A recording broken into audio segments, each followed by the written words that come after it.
Bienvenue dans ce nouveau numéro du billet de la bourse sans stress, numéro 100. Eh oui, c'est un numéro un peu spécial.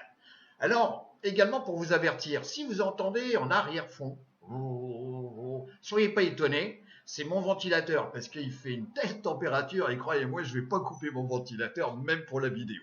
Voilà. Alors, numéro spécial et puis également, je dirais, information importante.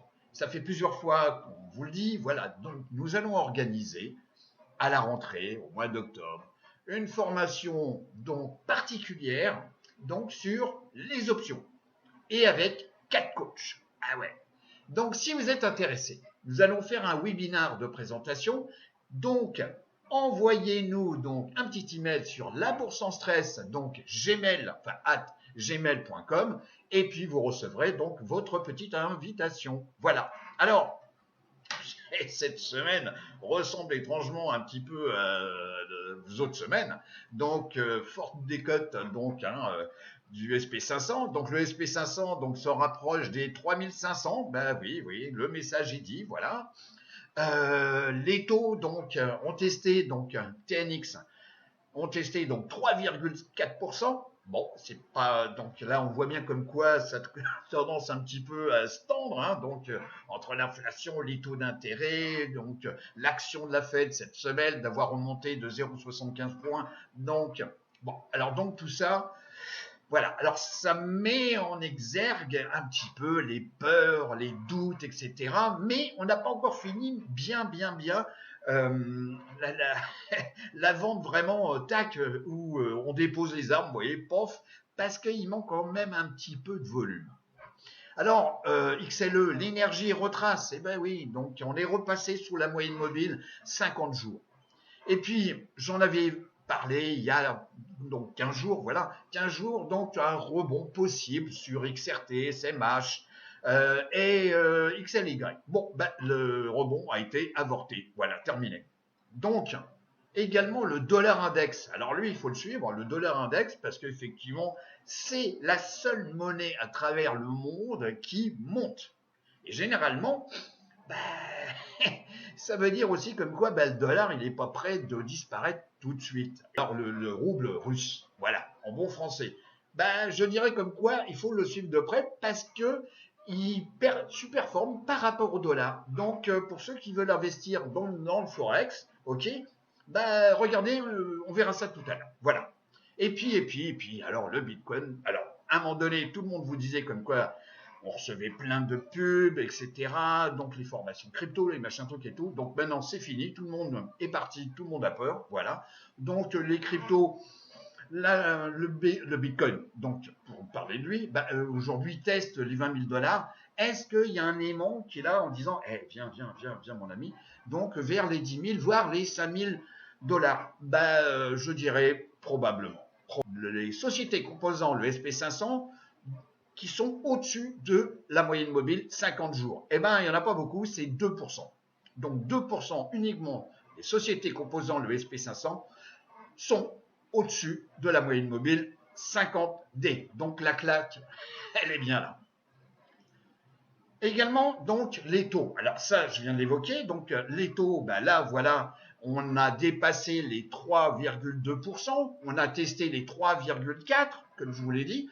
Bon, les taux d'intérêt, oui, quand il y a un accélérateur comme ça, c'est quand même révélateur. Alors, on teste également des anciens plus hauts. Mais c'est à suivre.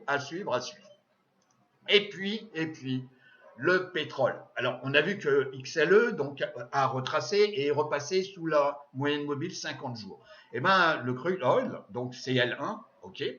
Eh bien, c'est très simple. On revient tester. Donc là, on est en bougie, donc weekly. On revient tester donc la moyenne mobile ici, donc 10 semaines. Alors, où est-ce que nous en sommes le 17 juin? Alors, les secteurs et sous-secteurs que je suis. Bon. Performance de la semaine. Si on peut appeler ça une performance, parce qu'elles sont toutes négatives. Le pire étant pour l'énergie. On vient d'évoquer ce qui a fortement monté, redescend aussi à un moment donné fortement. Et puis, bon, la peur de la récession, s'il y a la récession, on n'aura plus besoin d'énergie, enfin bon, etc. Tout ce qu'on est inondé d'informations. Par contre, XLE, à noter, c'est le seul secteur positif sur 6 mois. Concernant les volumes, on peut voir que les volumes par rapport au volume moyen ne sont pas si importants. Donc, ça veut dire qu'on n'est certainement pas encore au plus bas sur les indices, bien sûr, et sur les secteurs et sous-secteurs. Voilà. Pourquoi? Parce que c'est au moment où on aura des forts volumes, ça voudra dire comme quoi, voilà, les gens ils sont en train de capituler et ils déposent les armes et ils vendent et ils vendent et ils vendent et bien entendu ceux qui récupèrent, c'est ceux qui vont se faire de l'argent. On voit comme quoi on est à 31,12, ok, en clôture donc le 17 juin. On est au-dessus de ce niveau qu'on a déjà évoqué, donc voilà, aux alentours des 20. Donc là, je suis en bougie hebdomadaire. Là, ça veut dire que c'est bon pour les options en termes de vente parce que voilà, on encaisse plus, la valorisation des options étant basée sur la volatilité également. Mais la volatilité n'a pas dépassé ces niveaux donc de 34. On est venu tester ici, si on regarde en journalier, on est venu tester donc ici aux alentours des 35, ok, mais on n'a pas dépassé ce seuil. Alors je dis pas comme quoi ça va pas se produire, mais pour l'instant on l'a pas dépassé, on n'a pas dépassé 35. Et si on regarde dans le temps, là, je vous rappelle que ça, c'est la peur qu'il y a eu donc en mars donc 2020. Et là, je peux vous dire comme quoi c'est sacrément monté. Vous voyez, on a dépassé les 80. Est-ce qu'on prend à peu près la même configuration? Je n'ai pas la boule de cristal, mais vous voyez, c'est pas tout à fait la même chose. Je dirais comme quoi c'est une baisse qui est franche, mais elle est quand même contrôlée. Retour sur donc cet indice, voilà, donc c'est le S5TH, donc qui est l'indice qui donne le pourcentage ici présent des sociétés composant le SP500 dont le cours est au-dessus de la moyenne mobile de 100 jours. Vous voyez comme quoi on n'a plus que 11,48% des sociétés du SP500 dont le cours est au-dessus de la moyenne mobile de 100 jours. Il ne reste pas grand-chose. Nous sommes en bougie hebdomadaire. Cette zone-là a été testée, vous voyez, plusieurs fois, ok, et généralement, il y a un impact. Vous voyez, ici, donc, en 2011, ici, donc, avec la crise donc, de 2016, de 2015, ici, on a eu ici, donc, le mars 2020, donc, avec le Covid, ici, décembre, donc, 2018, avec un mini effet panique, voilà, on revient sur les mêmes valeurs, voilà.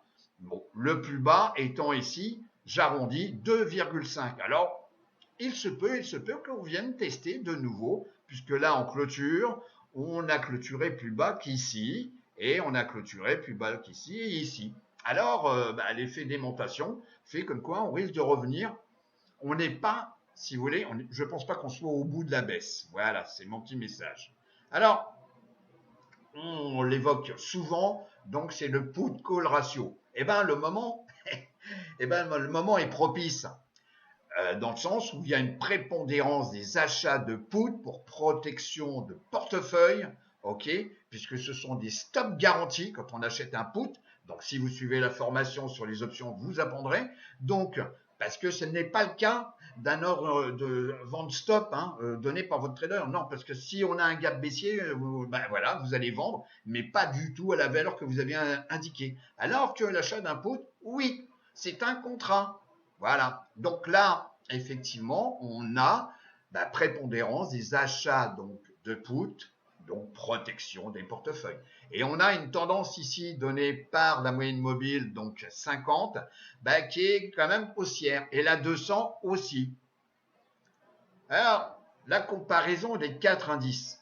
Bon, j'ai pas grand-chose à dire. On est ici sur 6 mois. Ils sont tous négatifs. Le pire ici, c'est dans le QQ. On a pratiquement, j'arrondis, 30% de retracement. Bon, voilà, par rapport il y a 6 mois. Et puis, celui qui baisse le moins, mais enfin qui baisse quand même plus de 15 points, c'est donc le Dow Jones industriel. Voilà. Et puis bah là, ici, donc le SP500 et puis ici le Russell 2000. Alors le Dow Jones industriel, donc qui, je vous rappelle, est le plus ancien indice. Bon. Ici, nous sommes en bougie hebdomadaire. Vous voyez comme quoi on vient s'approcher de la moyenne mobile, ici, 200 semaines. Bon, parce que la 50 semaines, ça fait belle lurette qu'on l'a déjà cassé. On l'a testé ici lors du Covid, mars 2020. On a testé la moyenne mobile 200 semaines ici lors de la crise chinoise 2015 et début 2016. On l'a testé également ici donc en 2011. On l'a testé, bon là ça servait de résistance donc en 2010. Et puis bah là on l'avait carrément cassé donc lors de la crise, donc 2007 jusqu'à mars 2009. Pour l'instant, on n'a pas cassé. Donc je reviens ici, on n'a pas cassé. Le SP500, bah tiens, étonnamment, on a à peu près la même configuration. On est en bougie hebdomadaire et ben on se rapproche de la 200 moyenne mobile, 200 semaines. Mais on est au-dessus. Et puis là, même chose, mars 2000, voilà, la crise de décembre 2018, etc. Donc on voit que cette moyenne mobile 200 semaines, eh ben, elle est quand même pas mal traitée. Donc on risque de revenir ici aux alentours des 3500 au niveau du SP500. Le Nasdaq 100, étonnamment, on a la même chose. On revient, on est en bougie hebdomadaire, on vient, mais on est au-dessus, hein. On vient tester la moyenne mobile de 100 jours. Est-ce qu'on ira plus bas? Peut-être. C'est le jour prochain qu'ils vont me le dire. Et puis, le dollar index, j'en parle depuis belle lurette. Le dollar index, on voit comme quoi depuis 2021, il ne fait que monter. Donc retour sur les secteurs et sous-secteurs. J'en avais parlé il y a 15 jours, donc sur SMH, qui pouvait avoir donc un rebond intéressant à suivre. Bon, alors ce rebond a été avorté. Si l'étude est faite en weekly, après une belle progression ici entre 97 $ et ici 320 $, eh ben, on a un retracement qui est contenu dans un canal baissier, donc résistance, support, etc., etc. De plus, le retracement total, enfin le retracement de la jambe de hausse ici, nous donne des niveaux relativement intéressants ici, donc à 182 $, j'arrondis, qui correspond à un retracement donc de 0,61, et qui correspond également à la moyenne mobile ici, 200 semaines. Je pense que nous allons continuer à naviguer donc dans ce drapeau, entre zone de résistance ici et zone de support jusqu'au moment où on va arriver à la zone des 182 $. Ce sont des zones, donc les virgules, on peut arrondir.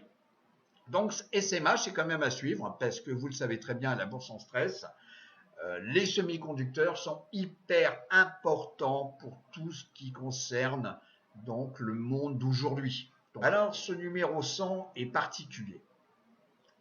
Ici, ce n'est pas de la recommandation, c'est juste un point d'observation.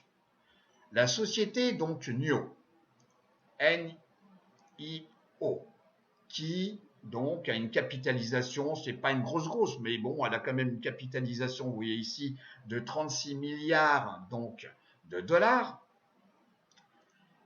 Depuis, ici en weekly, le point ici donc à 65 $, j'arrondis, la société ne fait que des plus bas. Et là, on voit qu'on a une petite zone donc de support qui a été testé à 11,60 et maintenant les points bas donc en hebdomadaire, ici on vient de finir une semaine complète de cotation, et ben les points bas sont plus hauts. De plus, les volumes ici et le volume moyen ont tendance à se reprendre. Bon, si on se met en plein écran. On est en dessous de la moyenne mobile ici, 50 semaines. Si je regarde maintenant en daily, eh ben, on voit comme quoi, dernièrement, on a cassé la moyenne mobile 50. Okay. Ici, on a la 200 jours. Et on a des volumes qui, le volume moyen ne fait que monter. Alors, rien n'est certain, bien entendu, mais d'un point de vue probabilité, on voit comme quoi on a ici une zone de support qui a bien tenu et le cours continue de monter et on a fini avec une belle bougie. Alors, bien sûr, les cours ne montent pas au ciel, mais on a peut-être une inversion de tendance. La 50 ici a tendance à s'aplatir. De plus, le cours est au-dessus de la 50. La 50 est en dessous de la 200 jours, bien entendu, et c'est ce qu'on appelle ici une phase de recovery. Là, on était en tendance baissière et là, on est en phase recovery. Alors, pour ceux qui veulent comprendre un petit peu donc les options, eh ben, je vais vous donner un petit exemple.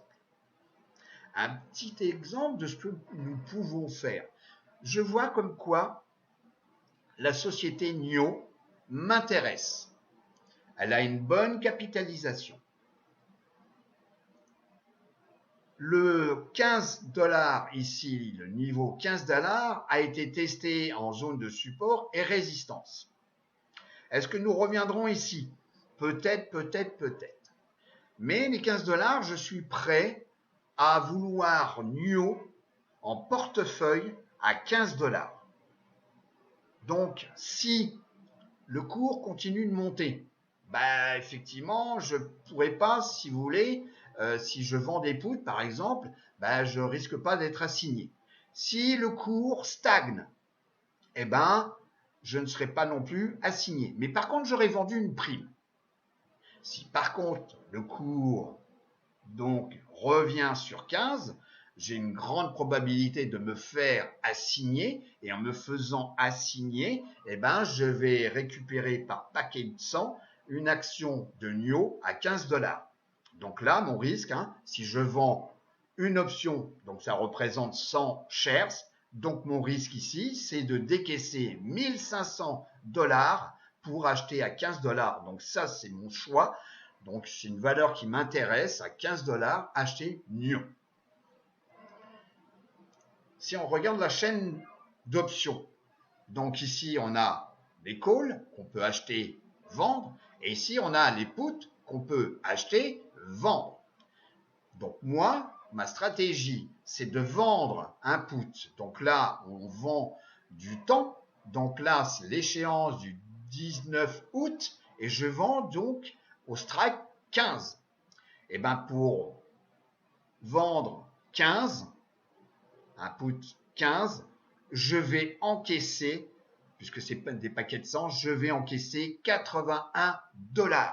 Et pour un risque, donc, de 1500 $, puisque, imaginons, je me fais assigner, j'encaisse donc 100 actions à 15 $, et la société NIO disparaît, dépose le bilan, donc c'est pour ma pomme, j'ai un risque de 1500 $. Alors, en termes de probabilité, il se peut que la société donc puisse continuer à monter.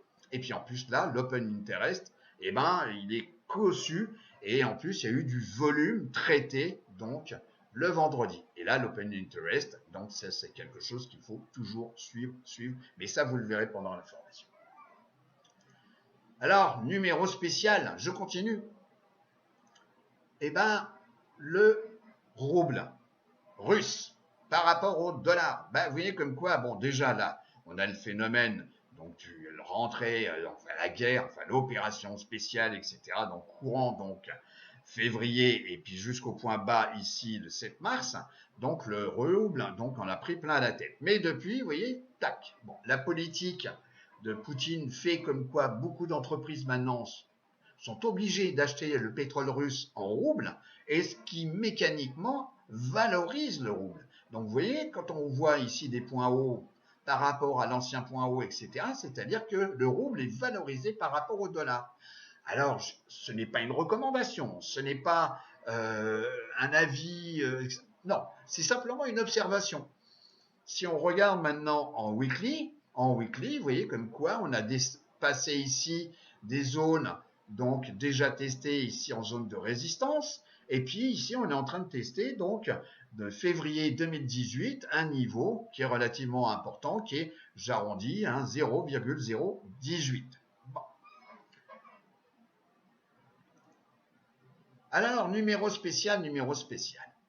Donc ça, c'est un petit screener tout simple, puisque quand on est dans un marché, pour l'instant, de retracement, alors on rentre peut-être dans un marché baissier, mais pour l'instant, c'est un marché de retracement. Par contre, il y a des sociétés qui montent. Des sociétés qui montent alors que le marché baisse. Alors, certains vous diront, oui, mais il faut être jamais à contre-tendance. Oui, mais en tous les cas, s'il y a des sociétés qui montent, pourquoi passer à côté? Donc ça, c'est un petit screener avec Finviz. Donc, vous allez ici sur Screener. Donc, avec des sociétés minimum de 1 $. Bon, pas les sociétés trop petites, vous voyez. Ici, j'ai choisi donc un nouveau plus haut de 50 jours. Je veux absolument que le cours de des actions soit au-dessus de la moyenne mobile 200 jours. C'est ma technique à moi, au-dessus de 200 jours. Et puis, non survendu. Donc, il faut que le RSI soit au-dessus de 40. Et bien là, simplement en faisant le tri, il y a 51 sociétés qui correspondent à ce critère. Alors, on pourrait mettre ici des volumes moyens, par exemple au-dessus de 100 kg, 51. Et puis, je navigue, vous voyez, donc là, il y en a plein, et j'ai 5 pages au total. Donc, j'en ai vu une, alors je ne dis pas comme quoi c'est celle qu'il faut prendre, mais j'en ai vu une relativement intéressante, et je vais vous expliquer pourquoi. Alors, la société TIVC, donc déjà, c'est une société petite, j'arrondis 25 millions de capitalisation, c'est pas grand-chose. Elle est spécialisée dans les équipements médicaux, dans l'outillage, l'appareillage, donc c'est le secteur de la santé. Apparemment, c'est une société relativement récente, donc elle a été certainement introduite il n'y a pas très longtemps. Si on regarde donc ici, dans Yahoo Finance, donc la société TIVIC, ok, donc on voit la même capitalisation, c'est normal. On voit comme quoi on a parlé d'elle et qu'elle a eu un award, donc une récompense, donc en date du 16 juin. Alors le cours, déjà premièrement ici en bougie hebdomadaire, on voit comme quoi c'est une société récente. Alors est-ce qu'il faut traiter les sociétés récentes? Eh bien, de temps en temps, oui. Là, elle a été introduite, donc courant novembre, et puis, comme très très souvent, regardez Twitter, c'est l'exemple typique, une chute, donc on est passé de 6, donc ici au maximum, même pratiquement 6,32 ici au maximum de cotation, donc la semaine du 8 novembre, et puis on est revenu ici dans les bas-fonds, donc aux alentours des 1,28. Et puis là, on a une zone de congestion, et puis pof, la semaine du 13 juin, pof, un petit réveil. Alors on dirait le système est un petit peu d'hameçon, vous voyez. Certains traitent ça, les systèmes d'hameçon. Alors, ici en bougie journalière, donc on voit comme quoi on a une belle zone de compression.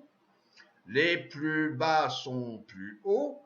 Et puis, si on regarde, on a un volume qui a vraiment fortement monté le 17, donc suite certainement à l'annonce du 16 où il y avait la récompense concernant la société. Bon, alors c'est peut-être de bon augure. Alors l'acheter maintenant, parce que vu on est passé ici pratiquement de 2 $ à 2,40 $, donc on va se calmer un petit peu. Mais en tous les cas, il y a peut-être une belle opportunité sur ce type de société, sachant qu'on est dans le médical. Bon, je dirais comme quoi actuellement c'est un petit peu d'actualité. Et puis en plus, c'est une société nouvelle qui a été introduite. Bon, et qui est cotée pratiquement ici plus de 6 $. Alors, est-ce qu'il faut y aller? Et en plus, on est repassé au-dessus de la moyenne mobile 50 jours. Et vous voyez que la 50 jours, elle sert bien. Donc, les volumes, le comportement du cours, eh ben, c'est pas mettre toute votre fortune là-dessus, ok? Mais en tous les cas, c'est peut-être une belle opportunité. Mais, je me répète, ce n'est pas de la recommandation. Alors, moi, je vous propose, parce qu'en plus, vous voyez, ironie du sort, Michael avait fait donc une super vidéo, la baisse du siècle, faut-il écouter les oiseaux de malheur? Eh ben, je vous recommande de regarder de nouveau cette vidéo qui remonte il y a 3 mois, 2 mois, parce que d'ailleurs c'est vraiment d'actualité. Et n'oubliez pas les amis que déjà premièrement un petit like, ça nous fait plaisir, ça nous motive. Abonnez-vous, ça c'est un bon conseil pour recevoir l'ensemble de nos vidéos déposées sur YouTube. Et puis la petite clochette, ça vous permet d'être averti au bon moment. Je vous souhaite une bonne semaine donc de trading et je vous dis à très bientôt. Au revoir.